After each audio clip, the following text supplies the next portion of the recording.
With graduation season coming right around the corner, I want to talk about effective tips on how to do well in a job interview and potentially secure your position. So without further ado, let's just jump right in. The first thing I want to tell you guys is research the company. You want to review the company's website, social media profiles, and recent news to really understand their mission and their values. Now with this knowledge, you can definitely shape up your responses and make sure they align with the company's values, culture, and you can definitely demonstrate your genuine interest at the company. You should also research the industry that the company operates in. So for example, if you're looking at Instagram or Facebook, you can research the social media industry, right? Familiarize yourself with recent trends, challenges, and advancements as well to really showcase your industry knowledge. You could also look at the company's competitors to really gain insight on why this company is great and why it actually stands out from their competitors. So you can actually mention that in your interview as well if they ask you questions like, why did you pick this company, for example? And again, most importantly, don't forget to explore the company's products, the company's services, or projects to really have a deep understanding of what they do and why you want to work for them. Number 2 is to review a list of common interview questions. Now you can definitely easily Google this, or there's definitely flashcards online on top common interview questions, and you should really try to come up with responses that are personal to you and obviously matches with your skill, experience, and a little bit of your background. Practice delivering this in a very confident and natural manner so it doesn't sound like you're scripted or you're just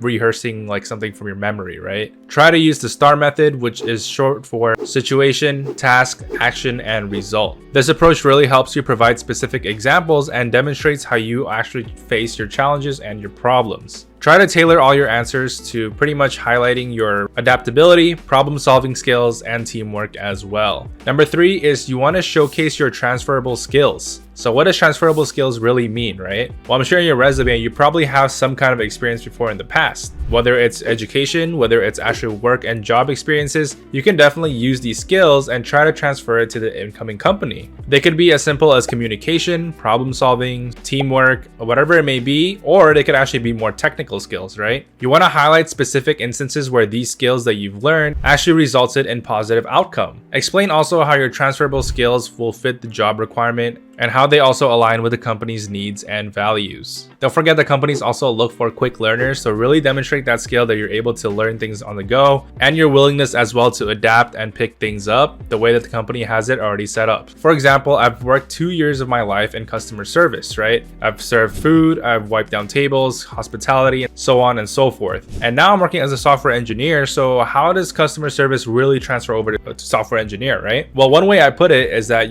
since I have some hospitality skills and I have people skills from the customer service experience, I can actually be a great team leader and a great team member as well, effectively communicating, maybe talking to other people, and try to talk in a way that is respectable and is approachable by others as well, because I've already had this experience. And the recruiters definitely saw that and definitely said that it was a plus since I've had this customer service experience. I know like communication skills and problem solving skills as well. So definitely try to find a way to connect your previous experiences, even though they're not super connected or even though they're not super relevant to another. There has to be one way that you can maybe connect it so it gives you the upper hand for your experience. Tip number 4 obviously is to dress formally. You really want to kind of just show up and make a great impression, because first impressions do matter in an interview. And if your shirt's all untucked and you're wearing a casual graphic t-shirt, shorts, and everything, you're not really going to make a professional impression, right? You want to dress up to the point where the interviewer or the recruiter could kind of envision you working in the office in that outfit, right? Pretend you're just coming in for a first day of work, or even you want to dress up a little bit more formal than that. Not only does it show that you're professional, but it also shows that you're respectful, right? You're taking this interview seriously, you put the time and dress up nicely, and it really shows to the employers like, wow, this guy came in,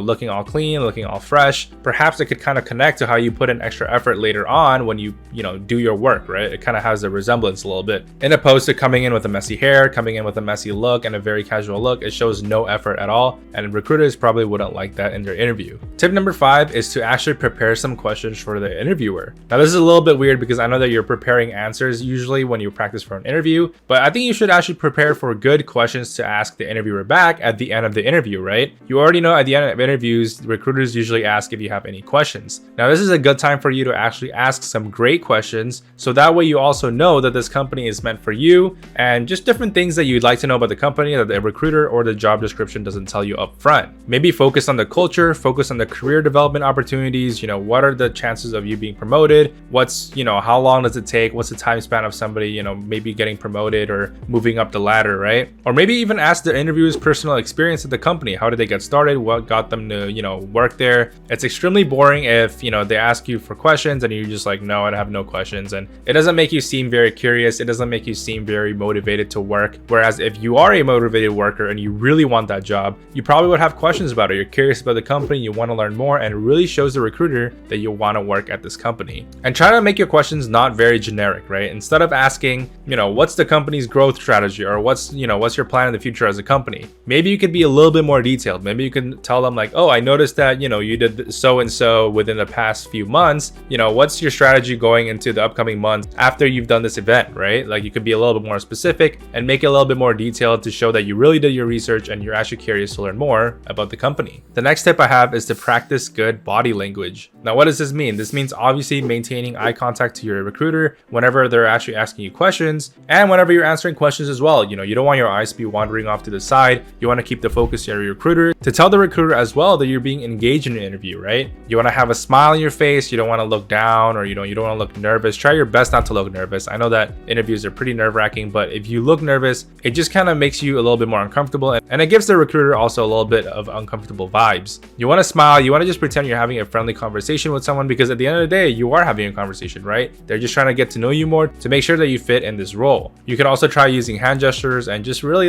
again, keep that smile, have a facial expression. Don't be monotonous, and really try to have an energetic voice, and maybe even crack a joke or two if the situation is appropriate. Now, last but not least, the last interview tip I have for you is to send a thank you note. Now, you want to send a thank you note within 24 hours of the interview. And this just shows that you're grateful, right? You're showing gratitude towards, the company and the recruiter for making time to interview you, but also for them to hearing you out and really just, spending time with you within that hour or two of that interview to get to know you a little bit more and even just guide you in the right path. You want to make sure you highlight a specific aspect of that interview, or something that you recalled that they told you, or even something that you told them, right? To kind of just highlight it in your email and make it a little bit more personal, instead of just a generic, oh, thank you for your time type of email, right? You want to make sure that these emails have a good amount of length to it, showing them that you're thankful enough, and also at the same time recalling any good moments or funny moments that happened during the interview, to kind of just give them a little recall in their brain, like, oh yeah, this candidate really, stood out to me when he said this, or when he acknowledged that our values align or something. It really just helps the recruiter remember who you are, instead of just, all the 100 or 200 candidates that the recruiter just interviewed, right? Oh yeah, make sure you also proofread the thank you email. You don't want any like grammar mistakes or spelling errors, so be sure you proofread it as well before you send it out. And as soon as you're ready, be sure you send it out to your interviewer within the first 24 hours. Now, with that being said, those are all the tips I have for you guys today in terms of job interviews. I wish you guys all the best of luck out there for those of you who just graduated and are looking to get a job in the job market. If you enjoyed today's video, don't forget to hit the like and hit the subscribe button down below as well. And I'll see you guys all in the next video.